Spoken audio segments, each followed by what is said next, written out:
জয় জগন্নাথ। রথিস ডায়েরির নতুন ভিডিওতে আবারও সকলকে স্বাগত। আজকের ভিডিওটা রথযাত্রা উপলক্ষে।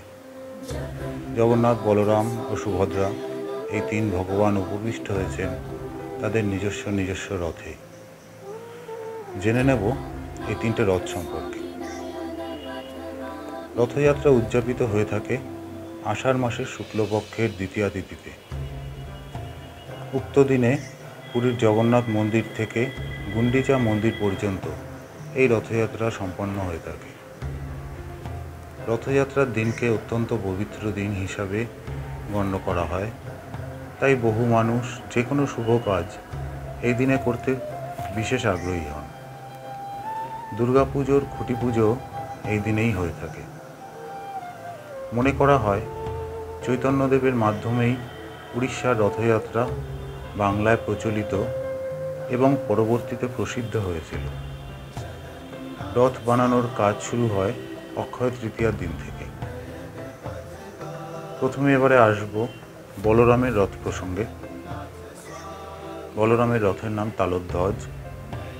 763টি কাঠের টুকরো দিয়ে তৈরি হয় এই রথ। এর উচ্চতা 44 ফুট, দৈর্ঘ্য ও প্রস্থ যথাক্রমে 34 ফুট করে। 14টি চাকা বর্তমান এই রথে। প্রত্যেক চাকার ব্যাস 7 ফুট করে। এখানে উল্লেখ্য, সুভদ্রা ও জগন্নাথ দেবের রথের প্রত্যেকটা চাকাও 7 ফুট করে। রক্ষীর নাম বাসুদেব। প্রত্যেক রথের রশি বা দড়ির আলাদা আলাদা নামকরণ রয়েছে। এই রথের রশির নাম বাসকী, সারথি সুদ্যুম্ন। রথের সামনে থাকে 4টি ঘোড়া। প্রত্যেক ঘোড়ার রং কালো। লাল ও সবুজ কাপড়ে আবৃত থাকে বলরামের রথ। এরপরে আসব সুভদ্রার রথে। সুভদ্রার রথের নাম দর্পদলন, মতান্তরে দেবদলন। এই রথ তৈরি হয় 593টি কাঠের টুকরো দিয়ে। এর উচ্চতা 43 ফুট, দৈর্ঘ্য ও প্রস্থ উভয়ই 33 ফুট করে। 12টা চাকার সাহায্যে দর্পদলন যাত্রা করে। রক্ষীর নাম বনদুর্গা বা কেউ কেউ জয়দুর্গা বলে থাকেন। রশি স্বর্ণচূড়া নামে খ্যাত। অর্জুন হলো সুভদ্রার রথের সারথি।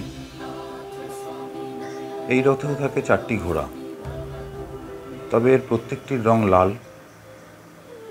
লাল ও কালো কাপড় দ্বারা আবৃত থাকে দর্পদলন। এবারে জানব নন্দীঘোষ সম্পর্কে। জগন্নাথ দেবের রথের নাম নন্দীঘোষ। 832টি কাঠের টুকরো দিয়ে তৈরি হয় এই রথ। এর উচ্চতা 45 ফুট, দৈর্ঘ্য ও প্রস্থ উভয়ই 35 ফুট করে। নন্দীঘোষের চাকার সংখ্যা 16। গরুড় হলেন নন্দীঘোষের রক্ষী। রশির নাম শঙ্খচূড়া। রথের সারথি হলেন মাতলি। 4টি সাদা ঘোড়া হল নন্দীঘোষের পরিবাহক।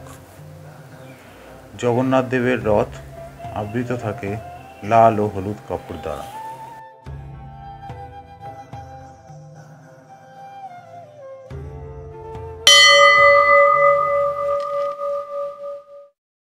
রথ ছোট হলে